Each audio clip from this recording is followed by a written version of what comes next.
if they're going to protect pedophiles or seek justice for survivors of sex trafficking and abuse. I sat across from survivors.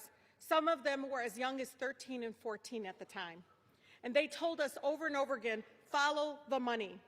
The Treasury Department, Mr. Speaker, is sitting on suspicious activity reports on Epstein's financial network detailing thousands of transactions totaling more than $1.5 billion. In fact, J.P. Morgan knew about these suspicious transactions for more than a decade. He had 134 accounts with J.P. Morgan, but they chose to look the other way and continue to profit. The corrupt administration would rather protect the rich and powerful, their billionaire donors, and stop the truth from coming out. Survivors of these horrific and systematic sexual abuse, they deserve justice, and public deserves to know the full truth. But don't be fooled. President Trump has the power to release the full, unredacted files right now without congressional action and end the cover-up today. The gentleman from Massachusetts is recognized. Mr. Speaker, shortly on the floor, Republicans are about to finally bring up the Massey Counter bill to release the Epstein files. We had to drag this leadership here kicking and screaming. And I appreciate their sudden and stunning change of heart on this issue. But I want to state for the record that the Republican leadership has tried to block this day for months and months and months. And I also want to state for the record that Donald Trump could release these files on his own, today, right now, right this very second. He doesn't need to wait for Congress to pass the bill.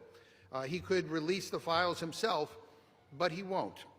That is why we are here, because he refuses to act. Meanwhile, the Republican majority has blocked transparency at every turn. They stonewalled in committee. The gentlelady from North Carolina and every Republican on the Rules Committee voted 9 times to block my amendment to release the Epstein files. 9 times. Republicans were so afraid of my amendment that Speaker Johnson shut down the Rules Committee and sent us home early in July. And then he refused to swear in a new member of Congress for weeks because she promised to be the 218th signature to force this bill forward. Only four Republicans signed the discharge petition. Every single Democrat signed on. In a few moments, I'm going to yield time to Representative Massey, who has been the Republican leader of this effort in the House, alongside Representative Khanna on the Democratic side. And here's why I'm doing that. This bill should be getting a full hour of debate on the floor. But Speaker Johnson, I guess at Donald Trump's direction, is throwing every procedural gimmick at the wall to see what sticks. And he's trying to limit debate on the floor because for some reason he is very, very afraid of talking about this. So that's why I'm donating a significant chunk of my time to members who have been silenced by the Speaker for the terrible crime of demanding truth and transparency. Now, if I had to guess, most Republicans will probably vote in favor of releasing the files. But they're not voting yes because their conscience changed, yes because Donald Trump tells most of them how to vote. And he realized he's lost on this one. He says the people who support this bill, quote, betrayed the entire Republican Party. Really? Really? How is accountability for a pedophile something Donald Trump campaigned on? How is that now a betrayal? This was his issue, his idea. He ran on releasing the files. And by the way, to those who say that Biden should have released these files, let me just address that right now. You're right. He should have. But he didn't make it his #1 issue, and he's not the president right now. Donald Trump is. He could have released the files at any point over the last 11 months, but he has not. Republicans have had months to sign the discharge petition. They had months to bring this bill to the floor. But this leadership has chosen obstruction. They don't want to pass this bill. They don't even want to talk about it on the House floor. And so that's why debate matters. And with that, I reserve my time. The gentleman from Massachusetts reserves. The gentlelady from North Carolina is recognized. Thank you, Mr. Speaker. Let's be clear. Republicans don't oppose the full transparency of the Epstein files. We embrace the Oversight Committee's task of doing just that. We embrace Representative Massey's legislation here today by putting it up for a vote under suspension. I'll be voting for it. We already have a House investigation that carries the full force of law, and there's no opposition to respecting the majority's wishes to get this codified into law. Let's get to it. Let's get the vote and end these false debates, straw man arguments, and non sequiturs. We tried to pass this bill last week, but Democrats wouldn't agree to doing so. Let's vote now. Democrats should stop, listen, and take yes for an answer. I reserve. Gentlelady reserves. The gentleman from Massachusetts is recognized. Mr. Speaker, the gentlelady doesn't oppose this? Boy, you have a funny way of showing it. I gave the gentlelady 9 opportunities in the Rules Committee to bring this measure to the floor. 9 opportunities. And every time I brought up an amendment, she voted it down. 9 opportunities. So to say that somehow this is always what you wanted, I don't know. That doesn't pass the smell test. Mr. Speaker, I yield 3 minutes to the gentleman from California, Mr. Khanna. Gentleman is recognized for 3 minutes. Thank you, Mr. Speaker. Thank you, Mr. Chairman, for your leadership over the last 5 months to make sure that this bill came to the floor.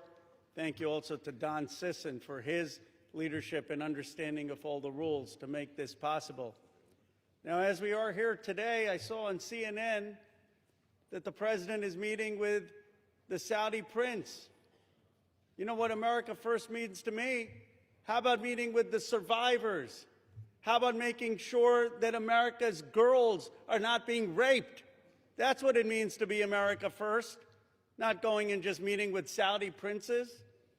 You know, I am so honored to be here and working together with Congressman Thomas Massey, who's shown so much courage and principle, and I'm so honored to be here next to Congresswoman Marjorie Taylor Greene and Congresswoman Nancy Mace. I was telling someone, they said, what did you learn through this process? I said, sometimes we have to see people not just through their caricature. And I had caricatures of Representative Greene and Representative Massey and Representative Mace. But what I saw is they cared as Americans and human beings, and they stood with courage. And they looked at this not from politics, they looked at this as what is right. And I'm proud today to be a member of Congress. I'm proud to work with them, and I'm proud of what we are showing this country is possible.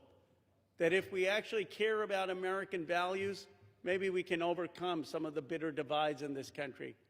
If we don't care about just getting the credit and maybe work together, we could actually care about forgotten and abandoned Americans like the survivors that testified today. I was so moved by their testimony. How can you hear their testimony, as all of us have heard, see their tears, see them holding up photos at the age of 14, and think that they're not telling the truth? This is not politics, this is humanity. Sometimes we get into these chambers and we forget what happened, of how we grew up. Most of us, we grew up, we went to barbecue, we went to Little League games, we went to church or temple. We didn't fly around in private jets and go to a rape island. We didn't buy off politicians and tell them to keep quiet. We didn't think that it was normal to abuse or rape young girls. And then they're saying, well, we don't know if they were 18 or 22. Come on. It's rotten. Then they say, well, just care about the price of eggs. Just care about the price of health care. You know what's more important than that? American values. These rich, greedy men abused American values. They abused what's sacred about this country. They abused what built this country. I yield the gentleman additional minute. And it is time that they're going to have a reckoning. The Epstein class is going to go. And the reason they're going to go is because the progressive left and the MAGA right and everyone in between is finally waking up against this rotten system. And when people are united, when people work across the aisle, amazing things can happen because the American people are kind and good and decent.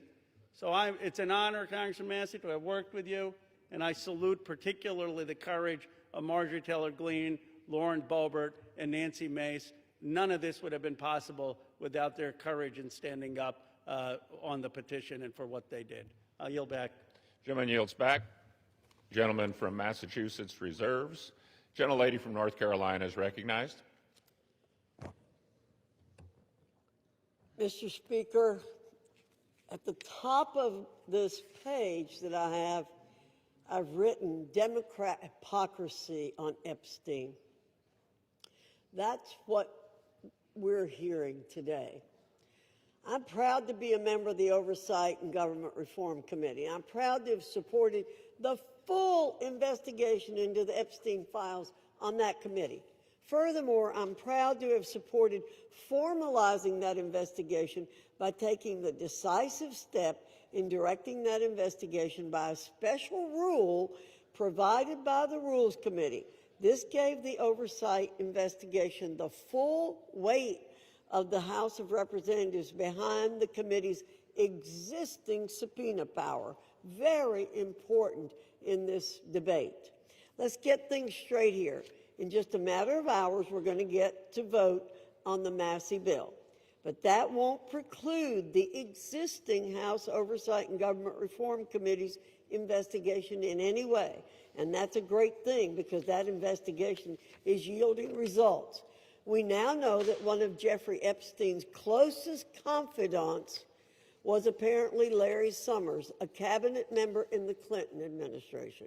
We now know that a Democrat member in this body, Stacey Plaskett, was colluding with Jeffrey Epstein in real time during a hearing. And the subject matter? How to take down President Trump. Mr. Speaker, you can't make this stuff up. We now know that Epstein himself hated President Trump. It's in black and white. We now know that one of the chief Epstein victims stated that President Trump never acted inappropriately. And don't forget that oversight investigation specifically subpoenaed Bill and Hillary Clinton for their ties to Jeffrey Epstein. They haven't been quick to step into the breach and exonerate themselves, have they? But the truth will continue to come out as it has because of Republicans and a current Republican-led House Oversight and Government Reform Committee investigation, one that already carries the full force of law. Let's see where that leads. I reserve. Gentlelady reserves. The gentleman from Massachusetts is recognized. Mr. Speaker, the gentlelady says that just trust her and the Republican leadership. And I got to tell you, I can't after what I saw unfold over these last several months. Obstruction and using every maneuver possible to avoid this moment where we're having here today. And I want to say that for the record, it doesn't matter whether there's Republicans or Democrats or independents that are implicated in these files. We believe in accountability for everybody who abuses young women, and we believe in justice. And that is kind of what's uniting many of us on this, on this side of the aisle here today. And I just want to, again, I want to thank Representative Connor for his leadership. I want to thank Representative Massey, Representative Greene, and Representative Mace for their courage and for their willingness to stand up for what is right. We don't agree on very much, but we do agree that there ought to be accountability when young women are abused, and so that's what this is about. So, Mr. Speaker, I ask unanimous consent that the gentleman from Kentucky, Mr. Massey, control the remainder of my time. Without objection. Gentleman from Kentucky is recognized. Mr. Chairman, may I inquire as to how much time I have? You have 17 minutes remaining. I yield myself 2 minutes. The gentleman is recognized for 2 minutes. Mr. Speaker, today's an extraordinary day in this chamber. If my colleagues will vote for this measure, we'll see justice triumph over politics. Truth will triumph over deception and obfuscation. Transparency will triumph over dark money. Partisanship will fall away to bipartisanship. Grassroots, the people, will reclaim the people's house with this vote. It's going to be a victory for survivors, not just survivors of the Epstein sex trafficking scandal, the 1,000 survivors that exist. Some of them are victims. They're no longer alive. Some have committed suicide. They share one thing in common. Their youth was robbed from them. Much of their lives were robbed from them, but they're claiming it back. We're going to help them claim that back. But it's not just a victory today, if this vote prevails for those survivors. It's a victory for every person, man or woman, boy or girl, who's been victimized sexually in this country. Anybody who's been a victim of sexual assault, or maybe they've been victimized by a family member. Maybe it's not a billionaire, but they're all waiting and watching to see what we do today. They're wondering, if I go to mom or dad, will anything happen? If I go to the sheriff, will anything happen? Well, we have a chance today to make something happen. Something that's not happened, something that should have happened decades ago, and that is to get justice for these victims and survivors and transparency for America. That's what this vote is about today. And I reserve the balance of my time. Gentleman from Kentucky reserves. The gentlelady from North Carolina is recognized. I reserve. Gentlelady reserves. Gentleman from Kentucky is recognized. I now yield 5 minutes to the gentlewoman from Georgia, Mrs. Green. The gentlelady from Georgia is recognized for 5 minutes. Thank you, Mr. Speaker. I proudly rise today in a bipartisan effort to release the Epstein files, finally, after 5 administrations have covered it up. Earlier today, I attended the press conference where the survivors, they're not victims, the survivors of Jeffrey Epstein's sexual abuse and sex trafficking told their stories. And they told stories about how it started back in 1991, 1996, and they continued on through the decades. And they told stories about how they told someone and tried to get help. They told the FBI, and they weren't listened to. And they told law enforcement, and no one did anything. And these women don't just number a few. These women number around 1,000 women. And they are victims of something that's unthinkable. And this should have never, ever happened. This was the biggest fight I think I've seen in Washington, D.C. This is my 5th year here. And this was a fight that we should have never had to wage. It should have been the easiest thing for every single member of Congress. It should have been the easiest thing for the Speaker of the House. It should have been the easiest thing for the President of the United States to release all the information, every single file, on behalf of these American women. These American women aren't rich, powerful elites. They do not have someone paying for their airline tickets or paying for their trips or paying for their expenses every time they try to do something to get this information out. These are your average Americans. And you want to know what the Epstein files represent? The cover-up represents to average Americans. It represents the failures of the federal government and Congress to the American people. And that is what people rose up about in 2024. They wanted and demanded transparency from their government and for Americans finally to be put first.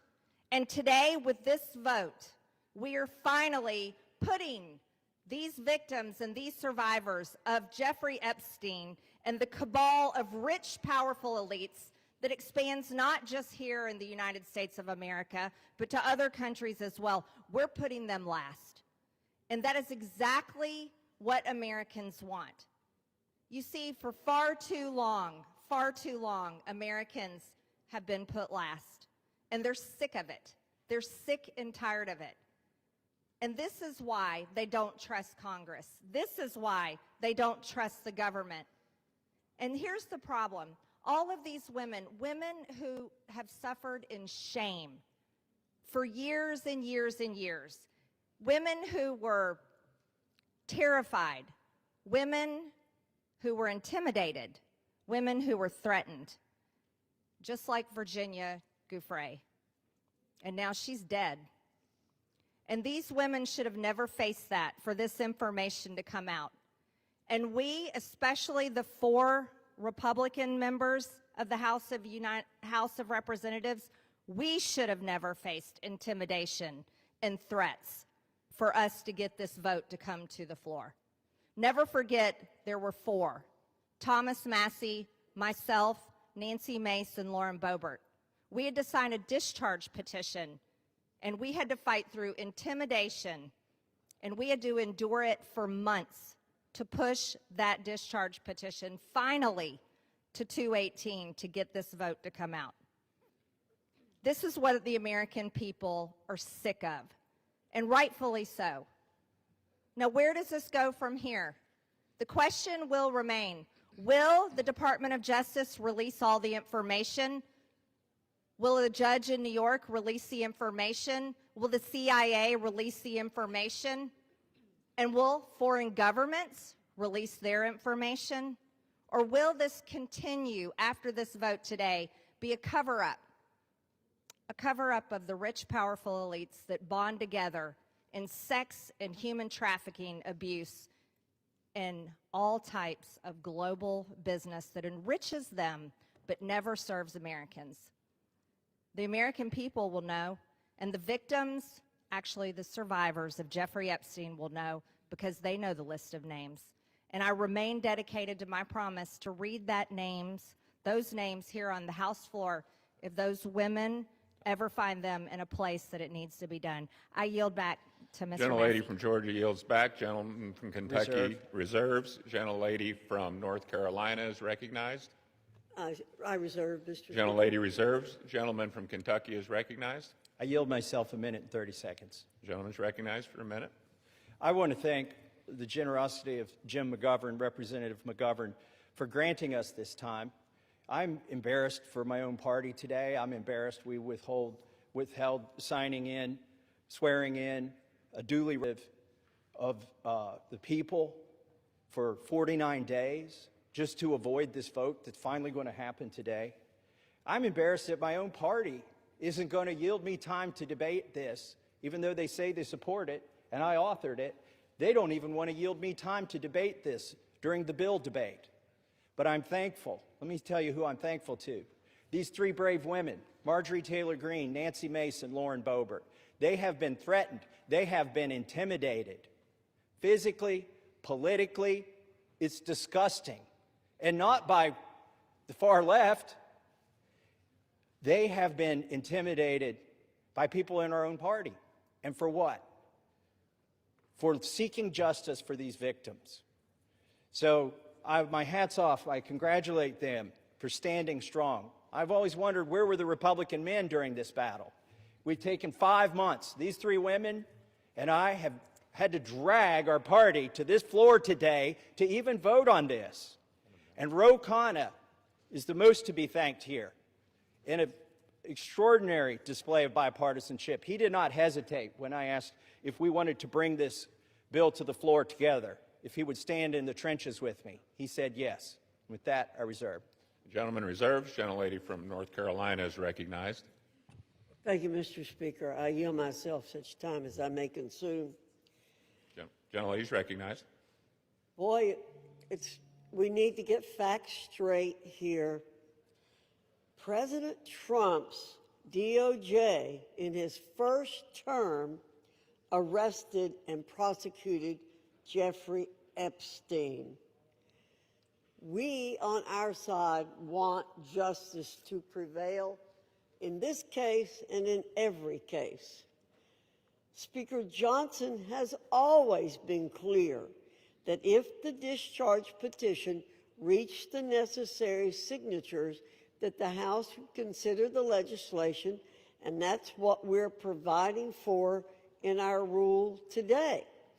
In fact, as soon as the petition hit 218 votes last Wednesday, House Republicans offered a unanimous consent request to pass the legislation then. However, the Democrat leader would not give consent to do that last week. Why? Because they're not really interested in this. They're interested in some other things.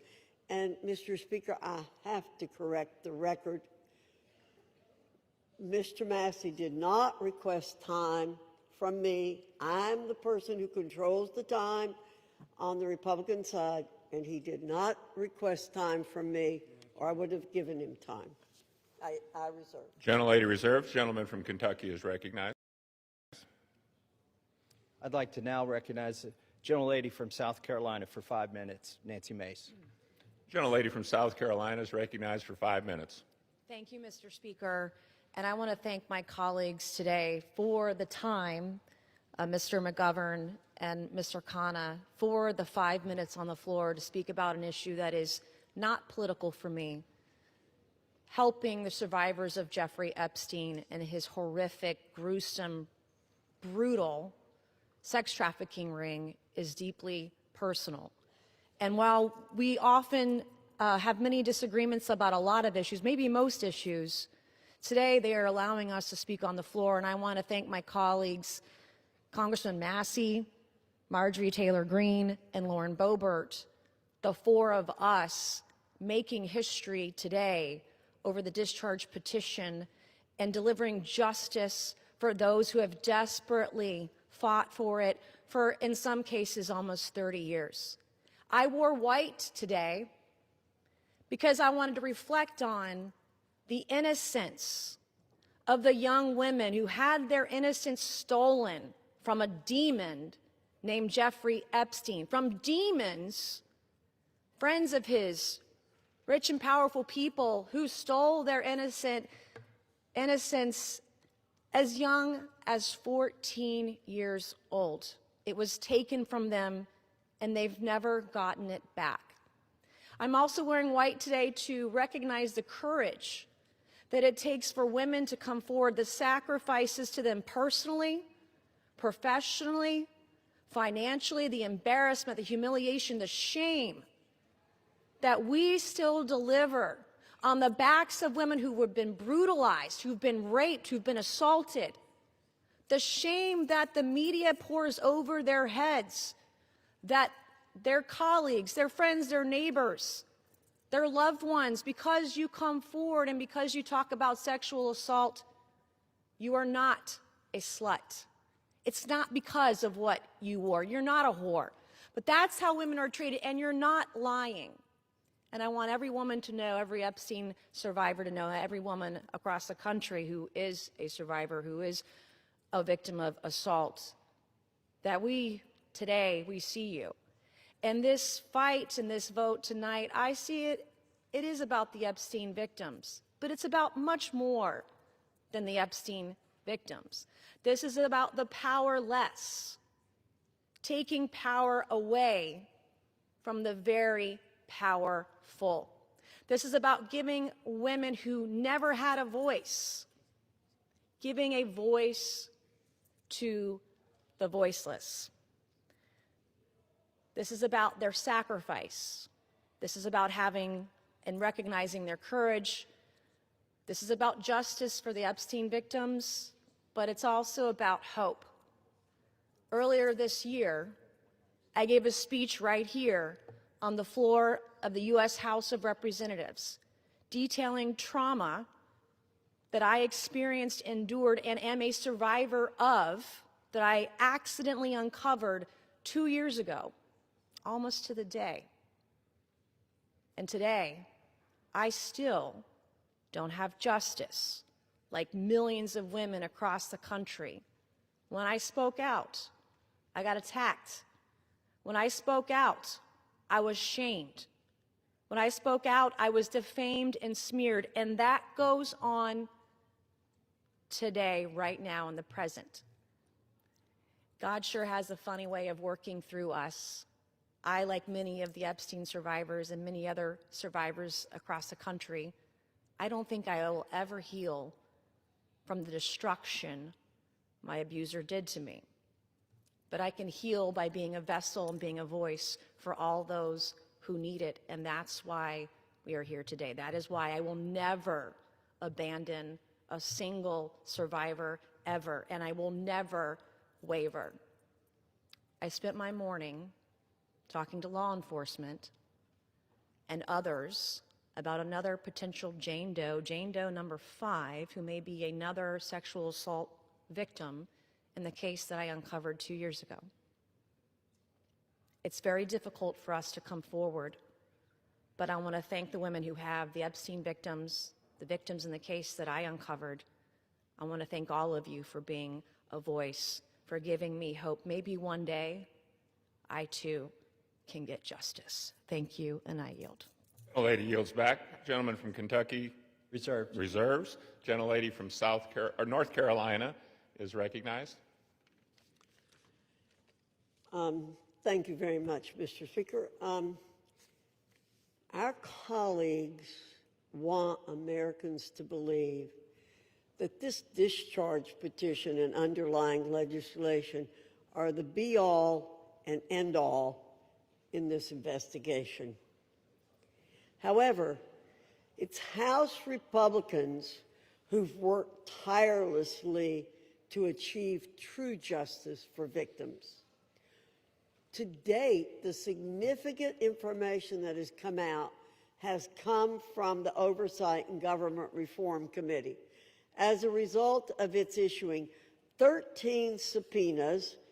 We've released 65,000 pages of documents from the Department of Justice, the Epstein estate, which was not mentioned in the underlying legislation, former U.S. attorney, and others.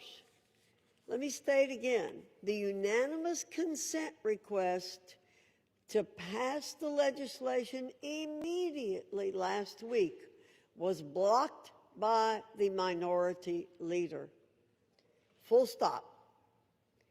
If Democrats truly cared about finding justice immediately for victims, this legislation would have been passed last week.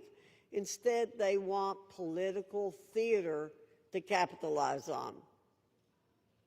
House Republicans, on the other hand, remain focused on truth, accountability, and delivering real justice for Epstein's victims, not political points. I reserve.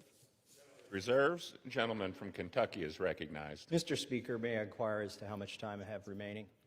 Gentleman has 5.5 minutes remaining. I yield myself 3.5 minutes. Gentleman is recognized. Mr. Speaker, all that is necessary for evil to prevail is for good men to do nothing. And we've had a lot of good men doing a lot of nothing on the other side of the aisle until we did something. 3 brave women and myself and the Democrat caucus. We did something. And then what did they do? They've opposed us every step of the way. They've lied about the legislation. Let me tell you some of the lies they've told. They've said that it doesn't protect victims. Well, if that is so, why were dozens of victims with us today at a press conference urging this body to pass this legislation? It's because this legislation specifically protects victims. They've said this legislation does not prevent the release of child pornography. Of course it does. We have a specific provision in our legislation to prevent that. They've said so many falsehoods about this legislation, but now they're going to vote for it, hopefully enthusiastically. But really, they've been drugged to this. Our judicial system is broken. If it were working, there wouldn't be 1,000 victims who haven't seen justice yet. They are victims of the Epstein class. I begrudge nobody success that they become a billionaire. But if you think being a billionaire or buying politicians keeps you out of the judicial system, lets you rape young women, lets you traffic women, you've got another thing coming when this bill passes. Do not let the Senate muck this up. There have already been efforts to derail our discharge petition. The Oversight Committee has released thousands, tens of thousands of documents. That's fine. Keep working. How many names have you released? 0. You are still protecting, or the DOJ is protecting, pedophiles and sex traffickers. The time for that to stop is now. Now, our Speaker says, oh, this bill needs amended in the Senate, and specifically, he's trying to create a loophole. He's trying to categorize the pedophiles as victims. He's saying, oh, we don't embarrass the people that went to the rape island. We should protect those names against unreliable accusations. Is he calling all of these victims unreliable? They've testified to the FBI. The FBI has these names in their possession. I asked the FBI director in a hearing, have you looked at the documents? No, he trusts everybody that's been there for decades. That is wrong. Do not let the Senate muck this bill up. And if you're a party to that in the Senate, you are part of this cover-up that we are trying to expose. I am sorry if one of your billionaire donors is going to get embarrassed because he went to Rape Island. That is what they have coming. In fact, they need to be on the other side of bars, a lot of them. Some of them will be embarrassed, but some of them need to go to prison, and the survivors know that. So how will we know if this bill has been successful? We will know when there are men, rich men, in handcuffs being perp-walked to the jail. And until then, this is still a cover-up. I urge my colleagues, do not muck up this bill. The president has already said he will sign it. That means he will sign the bill that we have here today. Do not change this bill. He is ready to sign it. Give it to him. Put it on his desk. Let's get justice for these victims. With that, I reserve. The gentleman from Kentucky reserves. The gentlelady from North Carolina is recognized. Reserve. The gentlelady reserves. Is the gentlelady prepared to close? Yes, I am, Mr. Speaker. The gentleman from Kentucky is recognized. I yield the remainder of my time to Ranking Member Mr. McGovern.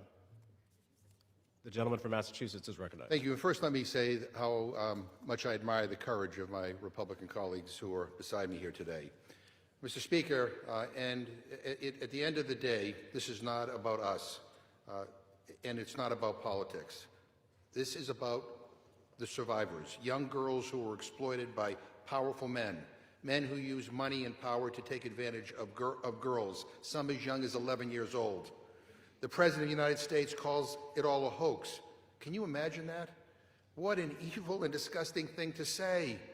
These young girls, now women, the survivors, what happened to them was horrific. They were sexually abused, many of them for years, and the President of the United States calls it all a hoax.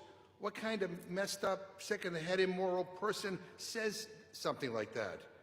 This bill is about making sure powerful men are held accountable. It's about demanding truth and transparency for the American people. Now, Republican leaders in this House lost control of the story.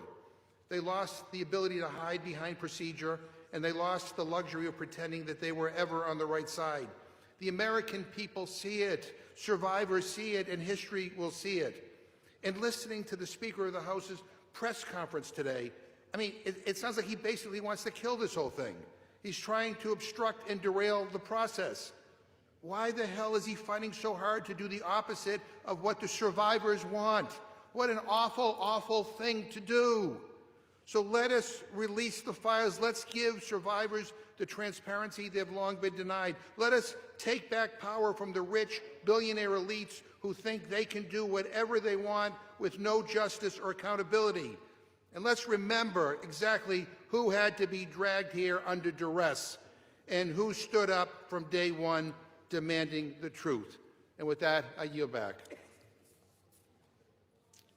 Members are reminded to refrain from engaging in personalities towards the President.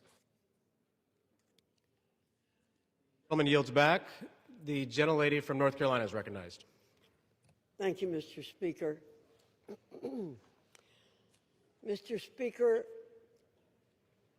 those of us who did not sign the discharge petition are just as concerned about the victims, or if you, as some are calling them, survivors, as our colleagues who signed the discharge petition.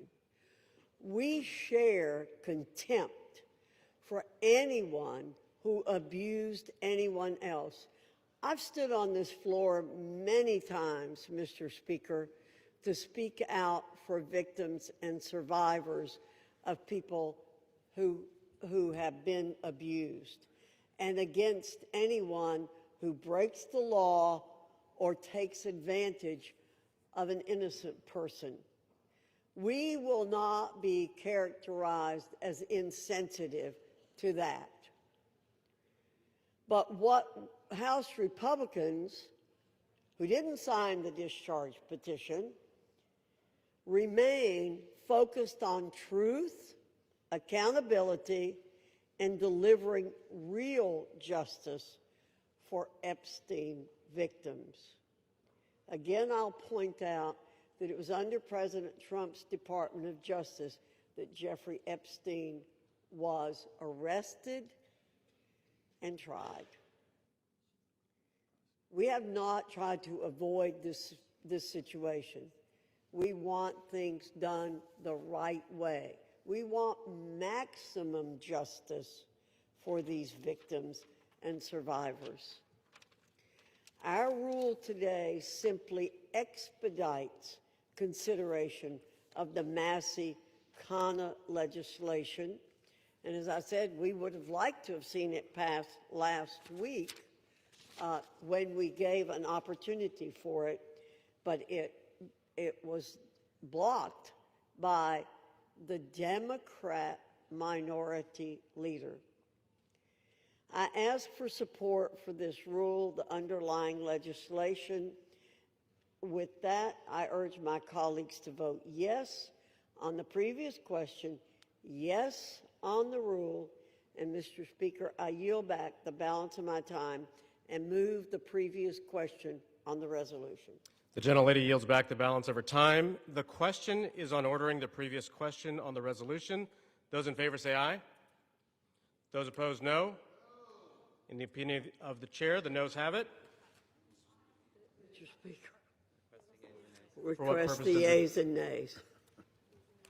The yeas and nays are requested. Those favoring a vote by the yeas and nays will rise. A sufficient number having risen, the yeas and nays are ordered. Pursuant to Clause 8 of Rule 20, further proceedings on this question will be postponed.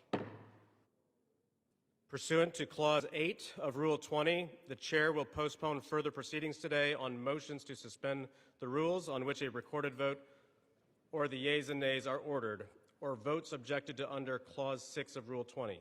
The House will resume proceedings on postponed questions at a later time. For what purpose does the gentleman from Ohio seek recognition? Mr. Speaker, I move to suspend the rules and pass H.R. 4405. The clerk will report the title of the bill. H.R. 4405, a bill to require the Attorney General to release all documents and records in possession of the Department of Justice relating to Jeffrey Epstein and for other purposes. Pursuant to the rule, the gentleman from Ohio, Mr. Jordan, and the gentleman from Maryland, Mr. Raskin, each will control 20 minutes. The chair recognizes the gentleman from Ohio. Mr. Speaker, I ask unanimous consent that all members have 5 legislative days in which to revise and extend their remarks and to insert extraneous material on H.R. 4405. Without objection. Mr. Speaker, I yield myself such time as I may consume. The gentleman is recognized. We all support holding bad guys accountable, and we're all going to vote for this resolution. But I think a little perspective is important. Democrats have spent 6 months talking about Epstein, even though they had 4 years to do something about it. Now, why would they do that? Why would they do that? Maybe it's to go after President Trump. Never forget, they shut down the government for 43 days. They said, don't worry about our military, don't worry about air traffic controllers, don't worry about our economy, don't worry about American families. No, no, no. Close the government for a month and a half because it might hurt the president. For the past decade, there's been one constant for Democrats, one constant, go after Trump. They spied on his campaign. Then it was Mueller. Then it was impeachment 1. Then it was impeachment 2. Then it was all the lawfare. Alvin Bragg, Fonnie Willis, Letitia James. Then it was Arctic Frost investigation at the Justice Department, surveilling United States senators and congressmen and a whole host of other Americans. Then it was Jack Smith and his gag orders and his raiding President Trump's home. Then it was a 43-day shutdown, and now it's Epstein. And by the way, the same party that did all that, they were also the ones who were texting with Mr. Epstein during a hearing where Michael Cohen was their witness in another effort to go after the president. Americans see through it all, and frankly, it's actually kind of sad.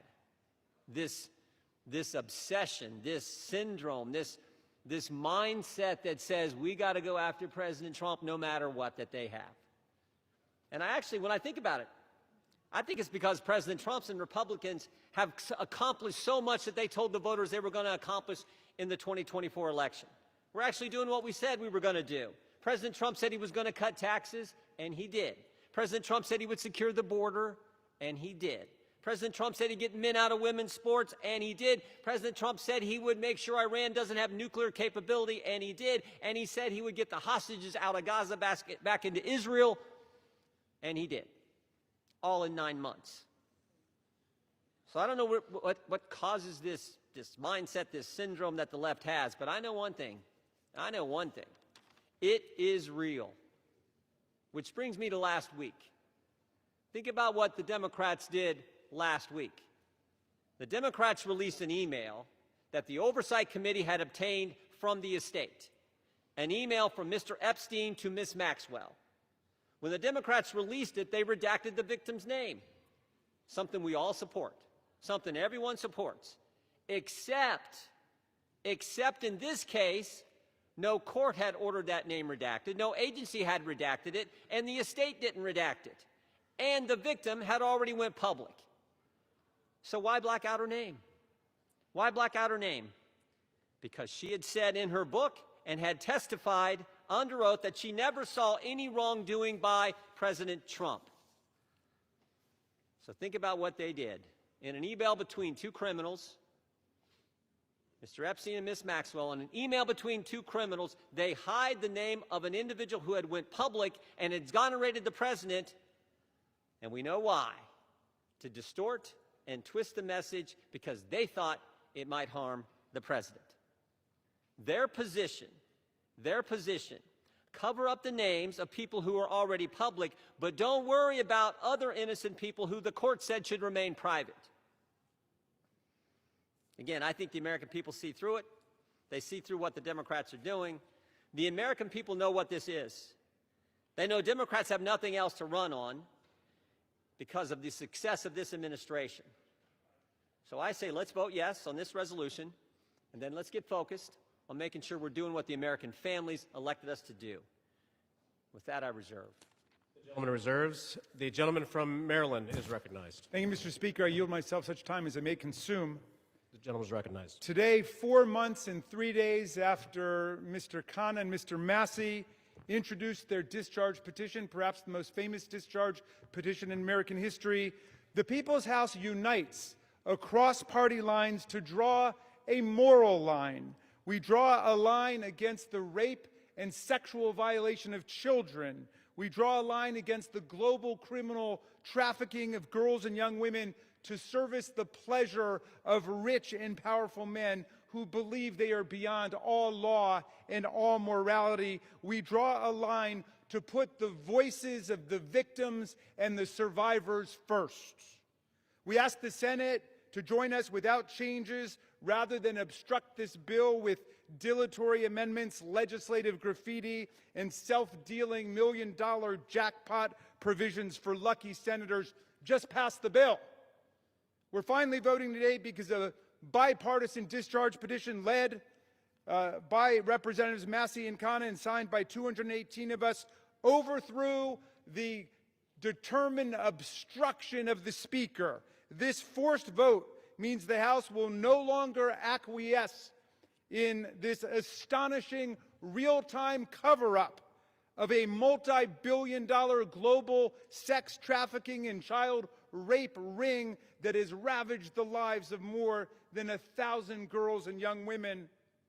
We're here today because these victims, these survivors, these citizens, these inspiring women who have come to Washington are demanding nothing less than justice and the complete truth about who is responsible for their vicious abuse, including those responsible for enabling it, ignoring it, bankrolling it, and covering it up. We join them today in rejecting any more dangerous lies about the crimes they suffered. No, child sex abuse is not a hoax. It's a crime. Human trafficking is not a hoax. It's a crime. These crimes are a curse on children and young people across America, in universities and elementary schools, in churches and mosques and synagogues, in Boy Scout troops and college sports teams and summer camps. Anywhere the powerful and the rich believe they've got the opportunity and the impunity to exploit the young, the poor, the powerless, and the vulnerable. We must face the truth and find the co-conspirators still at large in one of America's most extensive and sophisticated sex trafficking and child abuse rings in history. Release of the file will expose the role of everybody who facilitated and covered up these crimes, like J.P. Morgan Chase, Bank of America, Deutsche Bank, and Bank of New York Mellon, which executed billions of dollars in transactions related to these offenses, as well as any bank executives who participated in the sexual abuse of girls and young women. We must expose everyone who covered up these crimes, like Alex Acosta, the former U.S. attorney in Miami, Donald Trump's labor secretary, who gave Jeffrey Epstein an unbelievable sweetheart plea deal, immunized unnamed conspirators, and killed an investigation into Epstein's financial crimes that could have brought down the entire criminal network. And with that, I'm going to yield. I'll reserve the balance of my time. The gentleman reserves. The gentleman from Ohio is recognized. Thank you, Mr. Speaker. I yield 4 minutes to the distinguished chair of the House Oversight Committee, Mr. Comer, the gentleman from Kentucky. The gentleman from Kentucky is recognized. Thank you, Mr. Speaker. As chairman of the House Oversight Committee, I've always believed that sunshine is the best disinfectant. For years, the American people have demanded transparency about Jeffrey Epstein and Ghislaine Maxwell's horrific crimes and about the federal government's failure to protect the victims. The House Oversight Committee is conducting a thorough review of the federal government's investigation into Epstein. Our work goes far beyond the legislation before us today. We are committed to accountability, transparency, and justice for the American people and for the survivors of these appalling crimes. To date, the Oversight Committee has released more than 65,000 pages of documents, issued 13 subpoenas, and conducted interviews with 2 key witnesses, both of whom were Republicans. The Trump administration has provided us with Department of Justice materials and access to suspicious activity reports. Unfortunately, throughout this investigation, Democrats have chosen to manufacture yet another anti-Trump hoax instead of pursuing justice. They have mischaracterized witness testimony and selectively released documents complete with targeted redactions in an effort to smear President Trump. For example, former U.S. Attorney General Bill Barr, who oversaw the 2019 Epstein investigation, stated clearly under oath that the prosecution team found no evidence that President Trump committed wrongdoing. Despite this simple and straightforward fact, Ranking Member Robert Garcia, moments after that deposition, tiptoed out and publicly claimed that, quote, Barr could not clear Trump of wrongdoing. That was a lie, and we have the transcript to prove it. I invite the media to read the transcript. When the Oversight Committee interviewed former U.S. Attorney for the Southern District of Florida, Alex Acosta, Democrats whipped themselves into a frenzy trying to manufacture a gotcha moment, but they failed. Mr. Acosta dismantled the Democrats' narrative. His testimony confirmed there was no contact between President Trump and Mr. Acosta and no connection between President Trump in the Epstein case. Next, Democrats resorted to selective leaks and doctored documents to mislead the American people. Oversight Committee Republicans have posted 65,000 pages of documents we have received to date. Democrats, by contrast, have released fewer than 12. In their latest selective leak, Democrats released just three of the 23,000 pages of documents from the Epstein estate. And they made redactions to 2 of those emails that changed both the context and the meaning of the 3 pages they released. When CNN called them out for their deceptive redactions, Representatives Stansbury and Crockett tried to blame Republicans for their own edits, for the Democrat Oversight Committee edits. After Democrats released only 3 emails, Republicans released over 23,000 pages. And what did Democrats say in response when we released every single document that we got? They claimed full transparency was meant to, quote, disorient or distract from their manufactured narrative. These are the same Democrats who chant, release the files every day until the files contradict the story they want to tell. That is the definition of hypocrisy. In contrast, full transparency exposed how Epstein appears to be TDS patient zero. The evals reveal a journalist coached Epstein to blackmail then presidential candidate Donald Trump. The gentleman is recognized. The files also show that a House Democrat colluded with Epstein during the 2019 oversight hearing to discredit witness with a vendetta against President Trump. And unsurprisingly, Democrats have been silent about their colleagues' coordination with Epstein. Another email shows Democrat fundraisers invited Epstein to an event or to meet privately with Hakeem Jeffries as part of their 2013 effort to win a majority. So Hakeem Jeffries' campaign solicited money from Jeffrey Epstein. That's what we found in the last document batch. The files underscore why former President Trump must appear for his deposition. We've subpoenaed him. To date, the Democrats have done nothing to help us secure his appearance. I support full transparency. The Oversight Committee will continue to work to get the truth to the American people and to get justice for the victims. That's our goal of this investigation. With that, I yield back. The gentleman yields back. Yeah, Mr. Speaker, we reserve. The gentleman reserves. The gentleman from Maryland is recognized. Thank you, Mr. Chairman. I should just point out that we've heard now from the 2 distinguished chairmen of the Judiciary and the Oversight Committee, and they've spoken almost exclusively to denounce Democrats. We have a bipartisan coalition here demanding the truth about the largest child sex abuse and trafficking ring, perhaps in American history, certainly in this century, and they want to just throw stones at the Democrats. What a remarkable failure of leadership we're seeing from the other side. And I imagine that the chairman of the Oversight Committee will follow up his spectacular failure in trying to impeach President Biden with his spectacular failure in trying to block the resolution we brought to the floor today. I'm happy to yield 1 minute.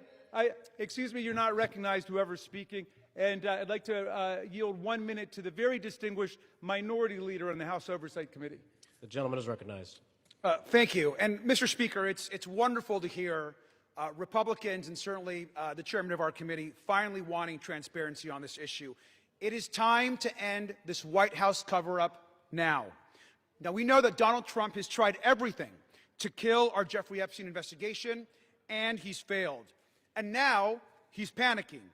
He's about to lose his Epstein vote to force the Department of Justice to release the files. And let's be crystal clear. Trump has the power to release the files today. He does not even need a vote. And he continues to defy the subpoena of the Oversight Committee to release all the files. What is Donald Trump hiding? What is Pam Bondi, the Attorney General, hiding? Why won't they release the Epstein files right now? And he must explain to the public why he moved sex trafficker and monster Ghislaine Maxwell to a cushy, low-security prison after her interview with Trump's personal lawyer. He should declare, and every Republican should say, that she does not deserve a pardon or a commutation. The gentleman's time has expired. I grant him 20 more seconds. We don't care how much money you have. what party you're in, how powerful you are, we should get justice for the survivors of Jeffrey Epstein. And our work on the committee is not over. Next up are the bank and financial records to follow and expose Epstein's network. Today, there should be a unanimous vote on releasing the files, and we will get justice. And with that, I yield back. And we reserve. The gentleman reserves. The gentleman from Ohio is recognized. Thank you, Mr. Speaker. I yield a minute and a half to the distinguished gentleman from California and member of the Judiciary Committee, Mr. Kiley. The gentleman from California is recognized. I have consistently called for the maximum possible level of transparency when it comes to the heinous crimes of Jeffrey Epstein. That's why I've consistently said I am inclined to vote for this bill, and it's why I will be doing so today. The victims deserve the truth. They deserve justice, and they deserve closure. For months, they've had to wake up every day and see the name of their tormentor on the front page of every newspaper, on every TV channel, as has the broader American public. This issue has been so politicized by so many people in so many ways, which is deeply unfortunate when we're talking about matters of the highest sensitivity and untold suffering. It is my hope that the passage of this resolution today, together with the work of the Oversight Committee, will lead to the expeditious release of all pertinent material so that we can move on. Let's get accountability, let's get answers, and let's get this over with. I yield back. The gentleman yields back. The gentleman reserves. Yeah, we reserve. The gentleman from Maryland is recognized. I yield 1 minute to the very distinguished gentlelady from Washington, a member of the Judiciary Committee. The gentlelady from Washington is recognized. Mr. Speaker, thousands of girls, children, were abused by Jeffrey Epstein and his massive and powerful ring of pedophiles and protectors of pedophiles. We can't say all their names here. We don't have time. But let's at least bring a few of the courageous survivors and their names onto the House floor right here as we debate this. Haley Robson, Jenna Lisa Jones, Michelle Licata, Ashley Rubright, Annie Farmer, Marina Lacerda, Rachel Benavides. These women have carried a burden that they never should have had to bear. And today they demand, we demand, the American people demand that we answer their clarion call to justice. Today, despite all the giant cover-up attempts by this administration and this Speaker of the House, we will vote to release all the Epstein files. To be clear, there is no protection for pedophiles, no protection for the rich and powerful men of either party who participated, who turned a blind eye, who winked and grinned while witnessing the horrific abuses of young children. Release all the damn files now. We reserve.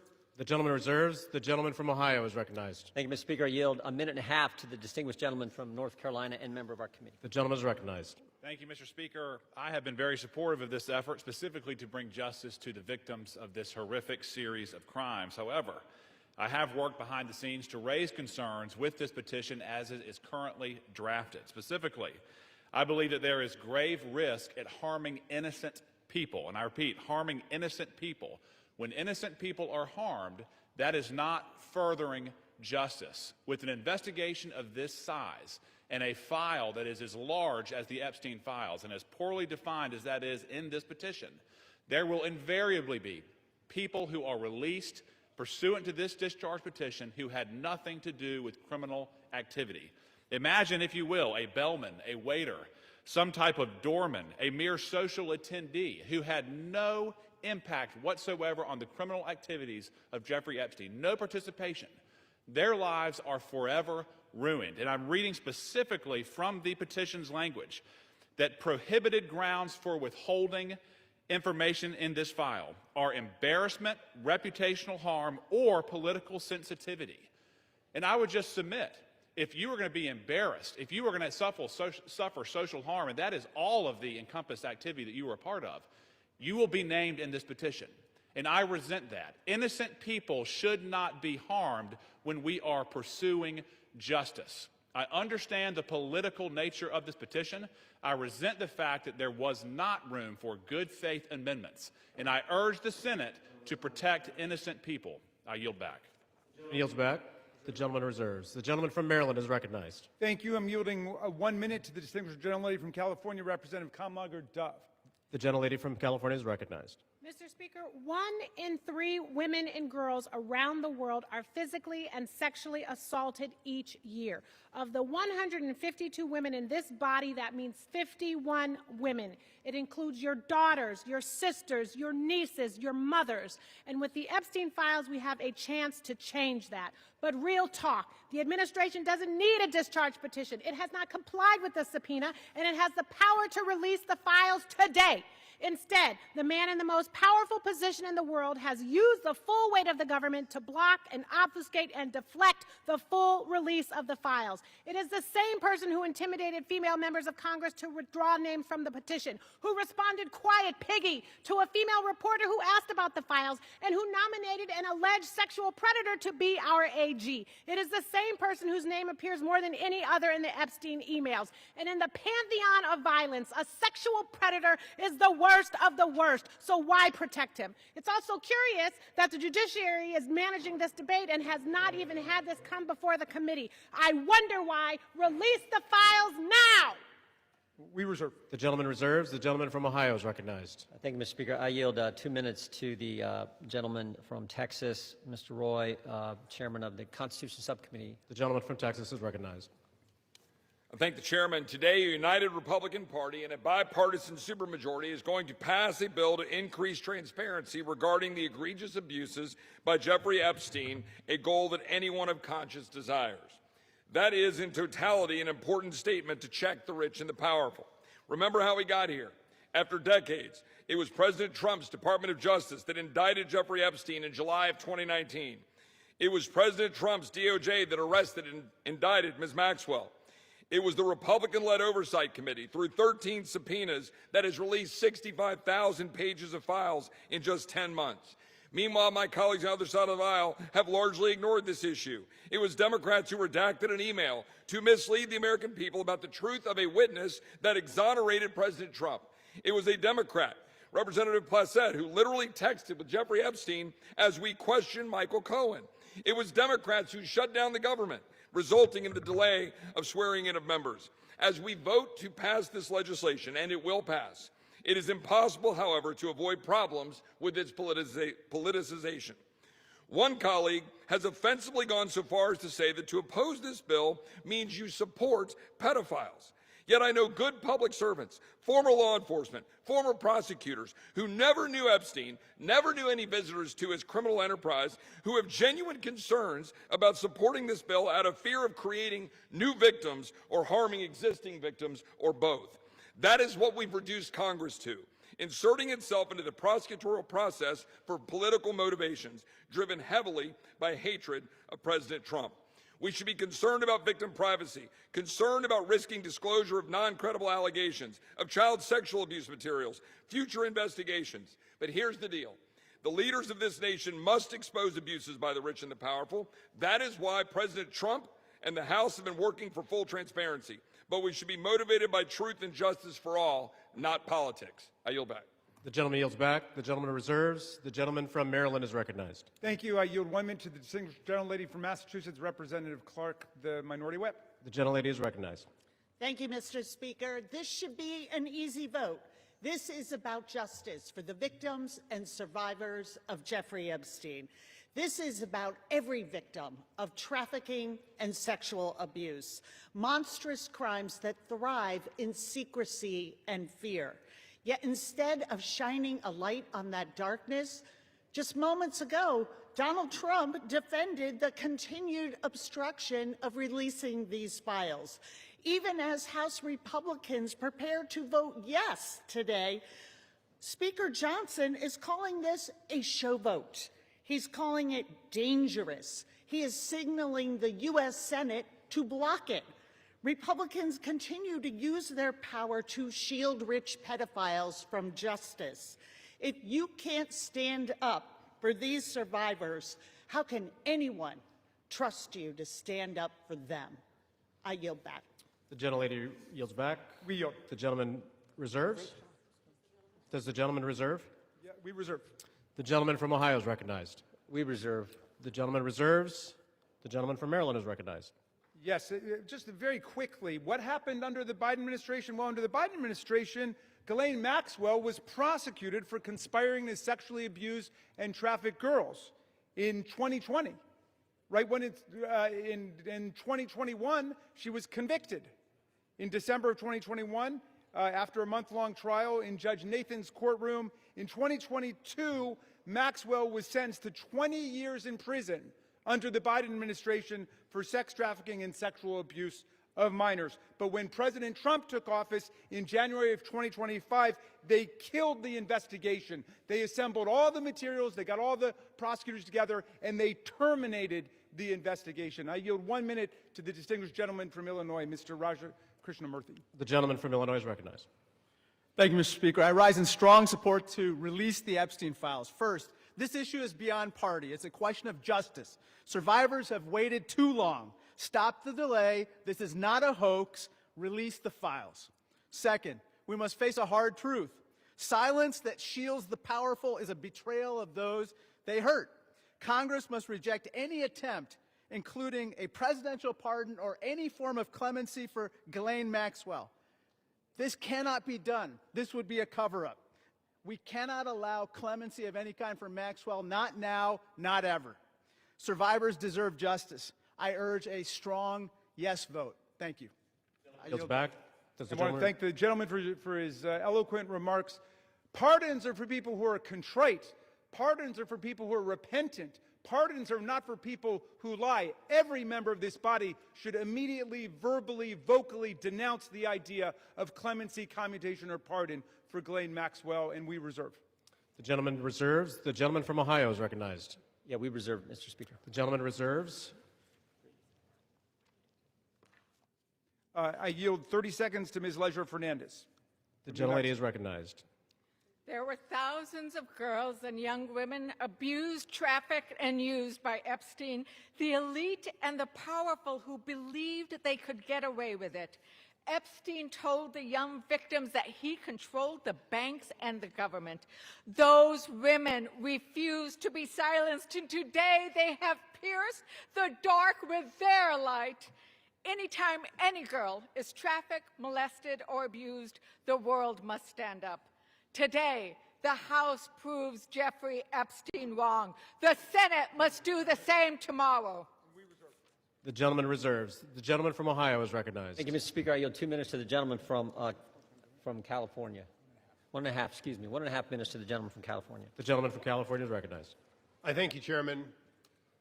Mr. Speaker, a minute and a half or an hour, the words would still have to be the same. We've all said that this will pass the House, perhaps unanimously today. I think all of us who have looked at the details of this particular bill know that it is flawed and that before it goes to the President's desk, it has to be amended as it can be amended in the Senate. And we call on the Senate to amend it so that we protect the innocent, so that we have the provisions that were intended perhaps to be in this bill but are not properly written. With that, President Trump has said, get it to his desk, he will sign it. President Trump has said he will do it. But I'm going to say to all of us, it is also important that we remember that Epstein is dead, but people live on, people who were innocent, people who in fact should not be named. We're not talking about the rich and the powerful, we're talking about the very victims. That is what we need to make sure is amended before it goes to the President's desk. And with that, I thank the chairman for his time. I think no more needs to be said that this body will vote for it all, but let's not kid ourselves. It has to be changed so that it properly protects both the tradition of the grand jury and clearly those innocent people that would otherwise be swept up. And I yield back. The gentleman's time has expired. The gentleman yields back. Reserve. The gentleman reserves. The gentleman from Maryland is recognized. This whole bill is about protecting the innocent Mr. Speaker, the Senate must pass the bill as we are passing it today and as the President has said he would sign it after changing his position on the bill over the weekend when he could see the tidal wave of public opinion moving against him. Let's pass this bill, pass it in the Senate, sign the bill, and let us go ahead and release the complete file. I yield 30 seconds to the distinguished gentlelady from Arizona, Representative Ansari. The gentlelady is recognized. Mr. Speaker, the walls are closing in on Donald Trump and his rich and powerful friends who either abused or raped children or were enabling and complicit in these heinous crimes for decades. This vote today matters, but here is the truth. Donald Trump could direct the Department of Justice to release the files today. He is choosing not to. They are already under subpoena, led by oversight Democrats, and have refused. This is an ongoing cover-up by the Trump White House, and Mike Johnson and the House has been complicit. What is Trump hiding? Why not release the files today? This is a Time has expired. Release the files today. Thank you. The gentlelady's time has expired. The gentleman reserves. The gentleman from Ohio is recognized. Thank you, Mr. Speaker. I yield 2 minutes to the distinguished gentleman from New Jersey, Mr. Van Drew. The gentleman from New Jersey is recognized. Today I want to talk about hypocrisy. Let me be clear. I was from Jumpstart, a co-sponsor of this very bill. From the beginning, we should never protect pedophiles. But for months, my Democratic colleagues have done what they think is politically convenient through all the yelling, through all the tears, through all the sadness. They say releasing the Epstein list is of grave concern to them. If that was true, where were they during the 4 years of the Biden presidency? Why didn't they demand the release of these files from Jumpstart in year 1? Mr. Speaker, why didn't they ask for them in year 2? Or if that wasn't good enough, maybe in year 3. They had control, or not even in his final year of office. Other than a single letter the ranking member wrote in 2019, a single letter, not one Democrat on the committee spoke out about Epstein or his victims of this very terrible tragedy, other than to say that he didn't like the plea deal. Let me say this. When they stand here today insisting how badly they want these files released, why didn't they do it? Yet they stayed silent for year after year after year after year under Joe Biden. It's impossible. Mr. Speaker, it is impossible to see that as genuine. What I see is a group more focused on scoring political points and drama than protecting abused children. The record is clear. Under Republicans, far more information has been released in the last 6 months than was done during all 4 years of the previous presidency under Joe Biden. We've actually been the party of transparency. We've released the information. We've told the truth. Unfortunately, and I'm sad to say it, they have been the party of hypocrisy. Mr. Chair, I yield back. The gentleman yields back. The gentleman reserves. The gentleman from Maryland is recognized. You know, I've never heard a more defensive presentation in my life than what we're hearing from over there. The gentleman should spend a little less time pointing out hypocrisy and a little more time trying to ferret out cruelty, humiliation, and rape. And that's what we're working on. I yield 30 seconds to the distinguished gentleman from California, Mr. Min. The gentleman from California is recognized.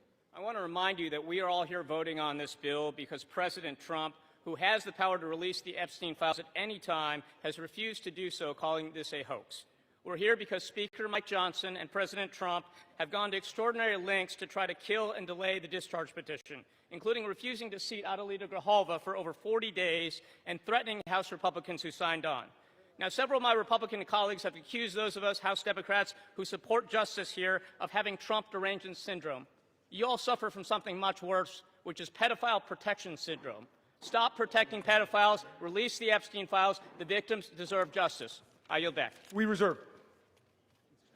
Members are reminded to direct their comments to the chair. The gentleman from Maryland reserves.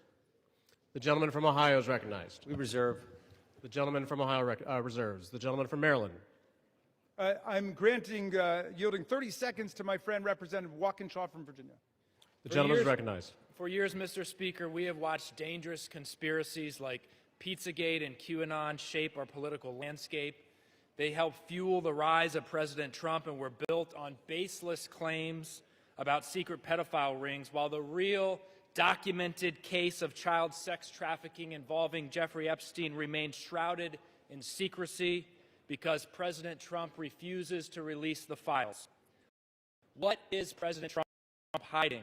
Why won't he release the files? The House finally has the opportunity to act.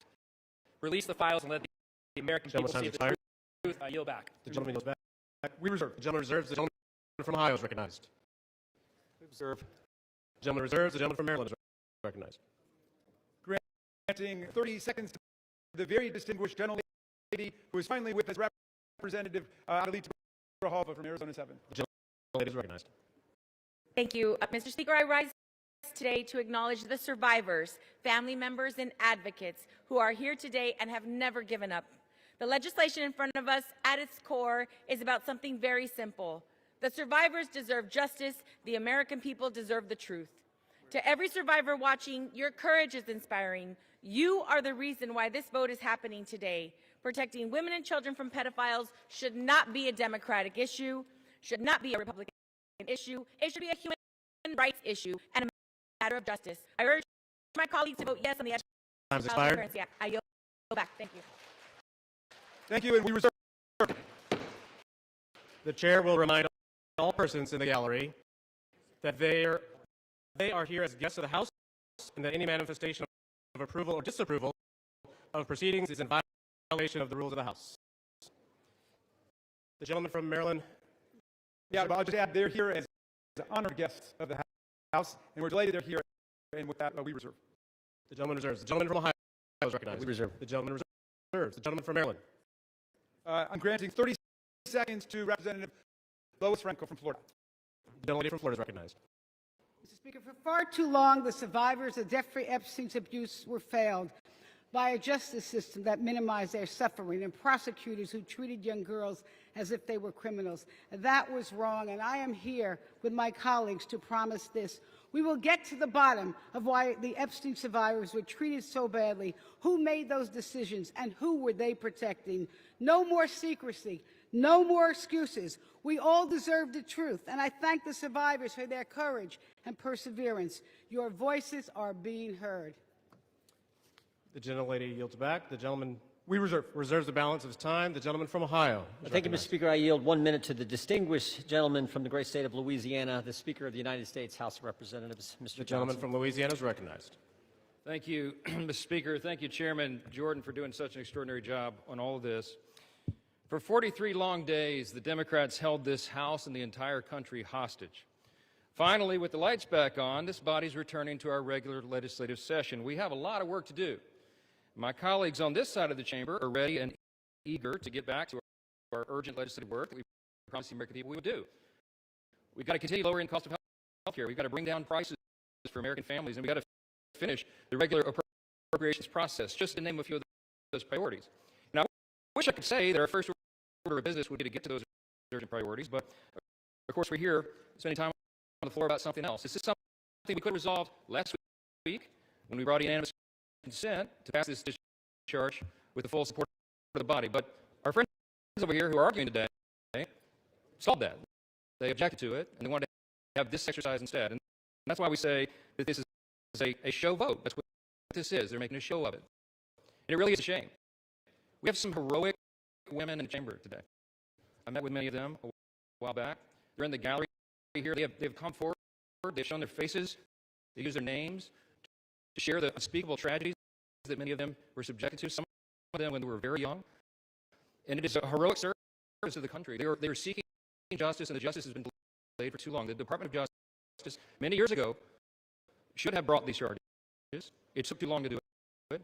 And now we're in this process of making sure all the American people get the information, but we have to do it in the right way. The right way. After 4 years of Democrat control under President Biden, they were not truthful with this about a lot of things. The Democrats insisted the border was secure. We knew it was. They insisted that inflation was transitory. We knew it wouldn't be. They misled the American people about the obvious mental and physical decline of the previous commander-in-chief. And now those same Democrats are demanding transparency. Suddenly, transparency is the new word.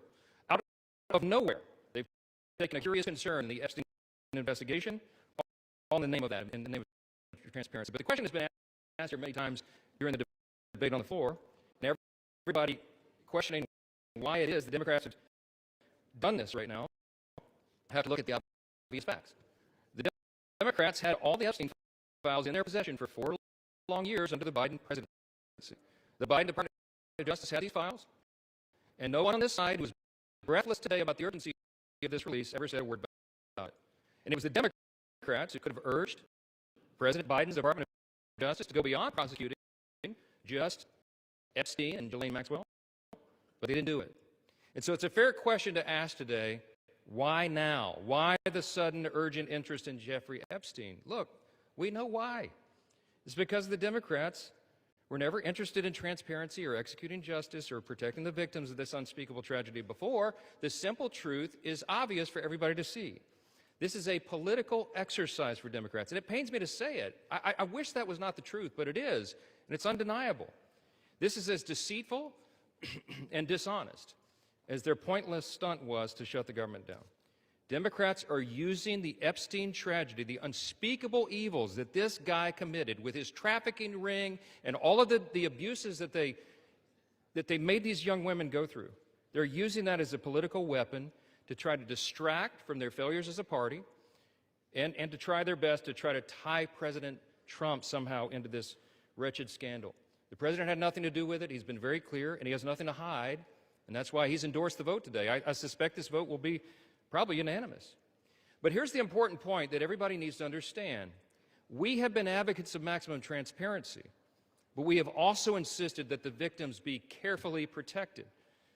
The Oversight Committee has been doing extraordinary work, and we've got some of the most vigorous advocates on the Republican and Democrat side on the Oversight Committee.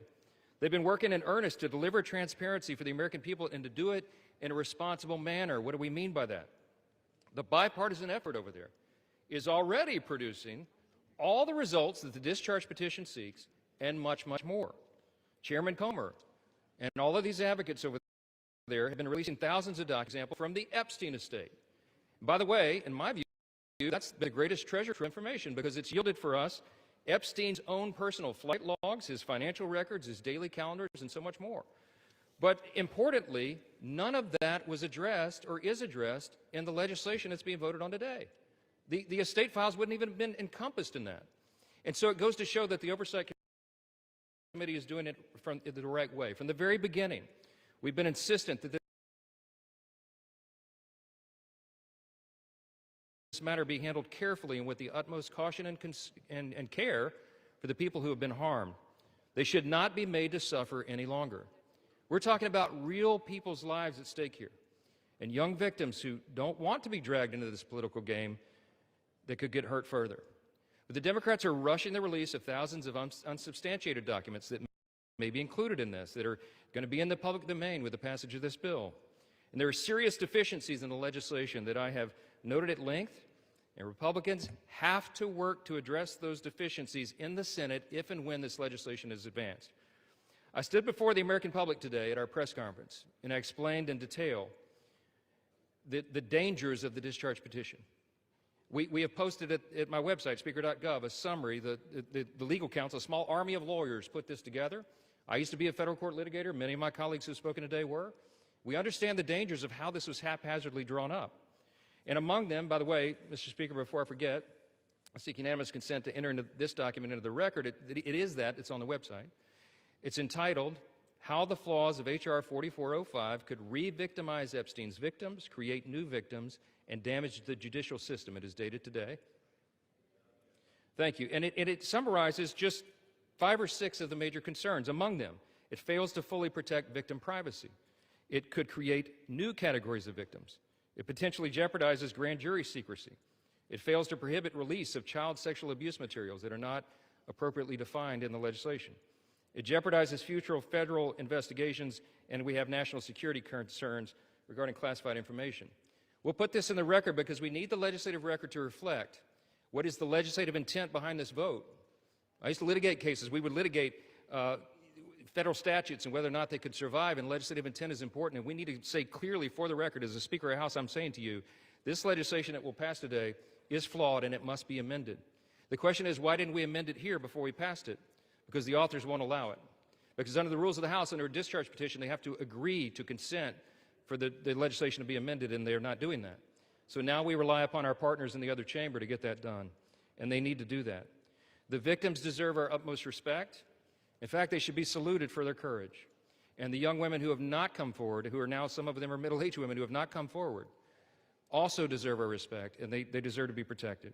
Republicans support transparency. We want maximum transparency, especially when it comes to disclosing the names of anybody who had anything to do with these evils, anybody who conspired with or aided in any way Jeffrey Epstein. They must be brought to justice. We want the bill to be amended so it doesn't, at the same time, violate victim privacy, create new victims, disclose the names of any whistleblower or informant, cause the release of grand jury materials or child sexual abuse materials, or undermine our national security. And if and when the Senate takes this up, we will work with our colleagues over there to make sure that these things are corrected. I'll just close with this simple thought. We've been at this a while.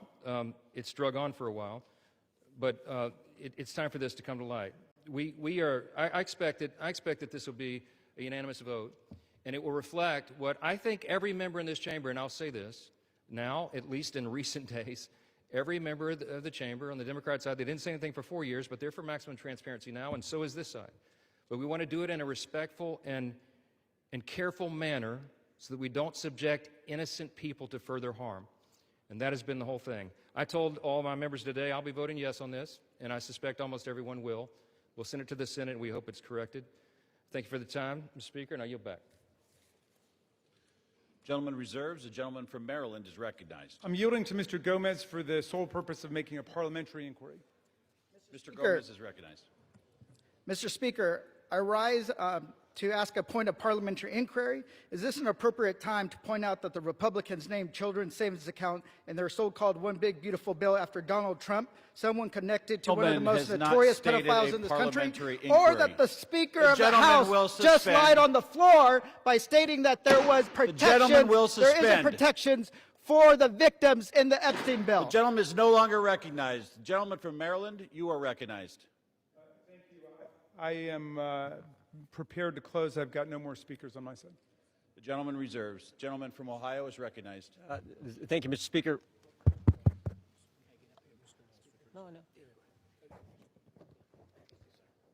Gentleman from Ohio has 30 seconds.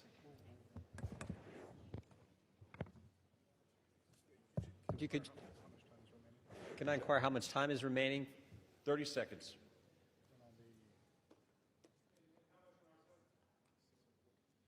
Six minutes, 15 seconds. Take 30 his. We reserve. Gentleman reserved. Gentleman from Maryland is recognized. I'll take the opportunity of the Speaker's presence to respond to some of the things that he said. In the very presence of the victims and the survivors who come to join us today, the Speaker said that now would be a time we should be working on urgent legislative work. Mr. Speaker, justice is urgent legislative work. The truth is urgent legislative work. The Speaker says, why now? Why now? Well, Mr. Speaker, you were the one who refused to swear in Adelita Grajova for 50 days. We would have done it 50 days ago, but she provided the 218th signature on the discharge petition. So why now? It was because of your dilatory tactics, your delay, your postponement of it.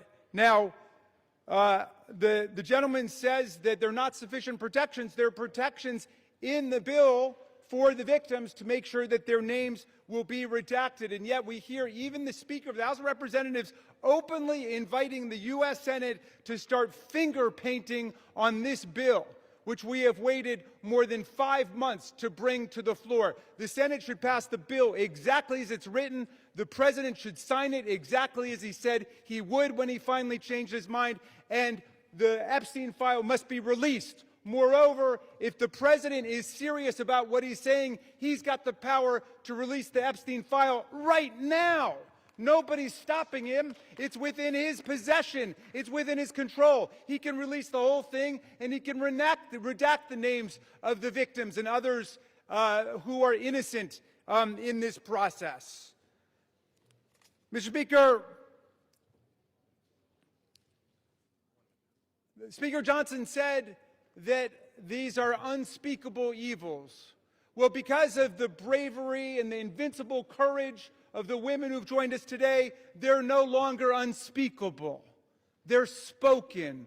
They're articulated. The cat is out of the bag, and we know what's been going on for decades. It's been a double standard of justice, going all the way back to Alex Acosta, who later got rewarded with a cabinet appointment in the Trump administration. Alex Acosta had a 60-count federal indictment ready to go against all kinds of people for an interstate sex trafficking conspiracy with solicitation, with child sex abuse, all of it. And he traded that 60-count federal indictment for 1 count in state court. And Jeffrey Epstein ended up getting the sweetest of sweetheart deals ever on the plea bargain front. He was free from 8 a.m. to 8 p.m. to do whatever he wanted and continuing to perpetrate his crimes and run his conspiracy, and then he would come and he would watch TV and spend the night in jail. And it was over in about a year after the rape and sexual abuse of hundreds and hundreds of girls, and he kept going, and he kept at it. We want the whole truth to come out. This is the United States of America. Even the British monarchy wouldn't put up with this. How about the American democracy? How about we say, no way, we're not going to allow this cover-up to go on for 1 day more. And I'm glad the president changed his mind after pulling out all the stops to try to get one of our Republican colleagues to change their mind, to remove their name from the discharge petition. He gave up. And I want to salute the gentlelady from Colorado from having the courage to stand her ground in the Situation Room in the White House and say, no, she wasn't going to be bullied. No.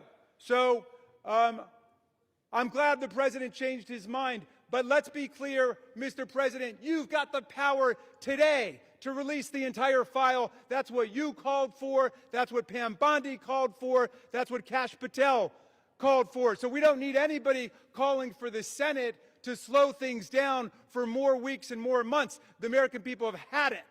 We'll reserve. Gentleman reserves. Gentleman is reminded to direct your comments to the chair and not your colleagues. The gentleman from Ohio is recognized, and you do have 90 seconds remaining. Correction. Thank you, Mr. Speaker. I yield 30 seconds to the gentleman from Texas. Gentleman from Texas is recognized. The Democrat Party, with help from the dishonest media, used the Epstein files not to seek justice from the victims, but to smear President Trump. And it's sickening, quite sickening.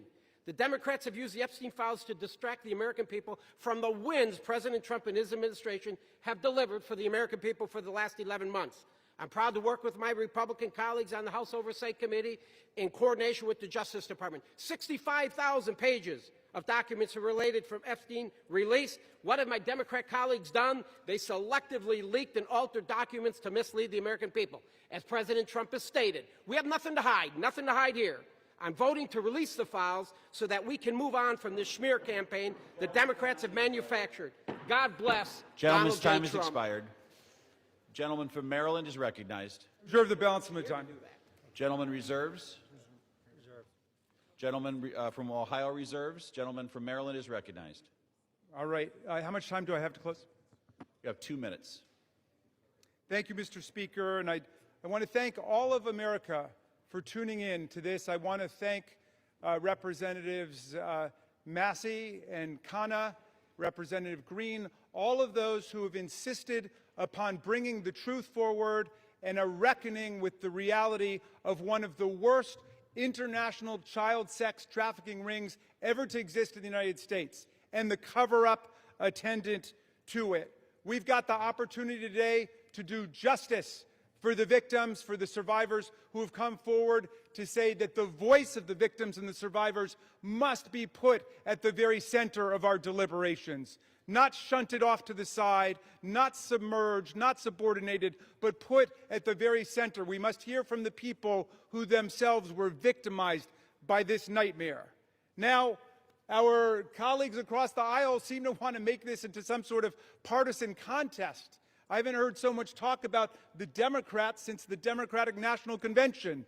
And all that we've done here is to say we want to bring the truth forward, along with a bipartisan group. We don't want the Senate monkeying around with this in order to slow things down. We want it passed in the Senate, we want it signed. And before that, if the president is true to his word and he wants to see all of this come to light, he can release it now, instead of fighting, kicking, and screaming every step along the way. But I'm glad he's changed his mind, and I hope he maintains the momentum he's got to stick with the vast majority of the American people who want to see that the truth is done here. And while he's at it, the administration could reconsider their terrible policies, gutting federal offices and programs designed to combat violence against women.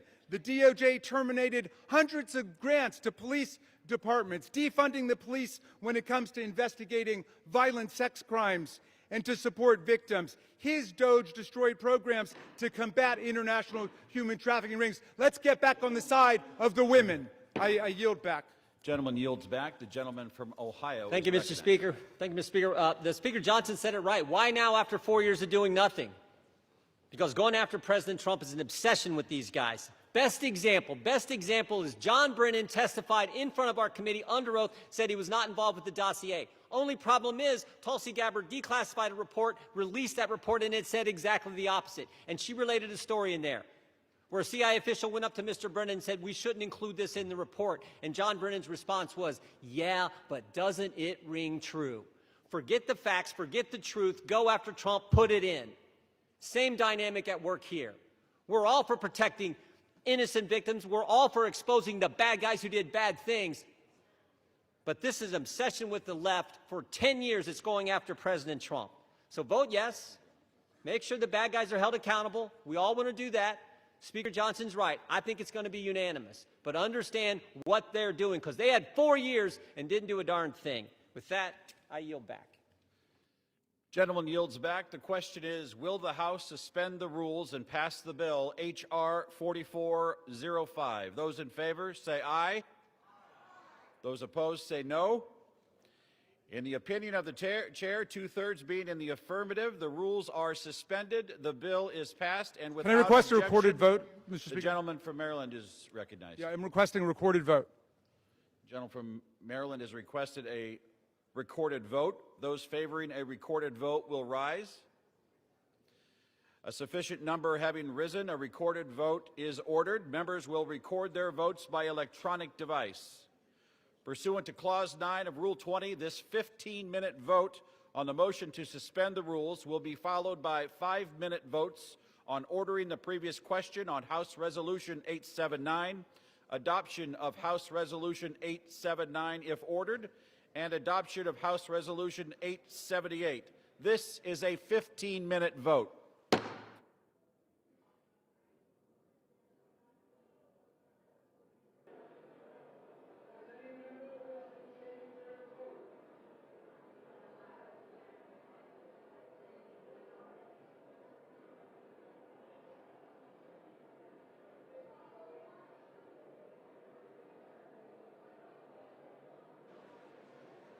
On this vote, the yeas are 427, the nays are 1. Two-thirds being in the affirmative, the rules are suspended, the bill is passed, and without objection, the motion to reconsider is laid on the table.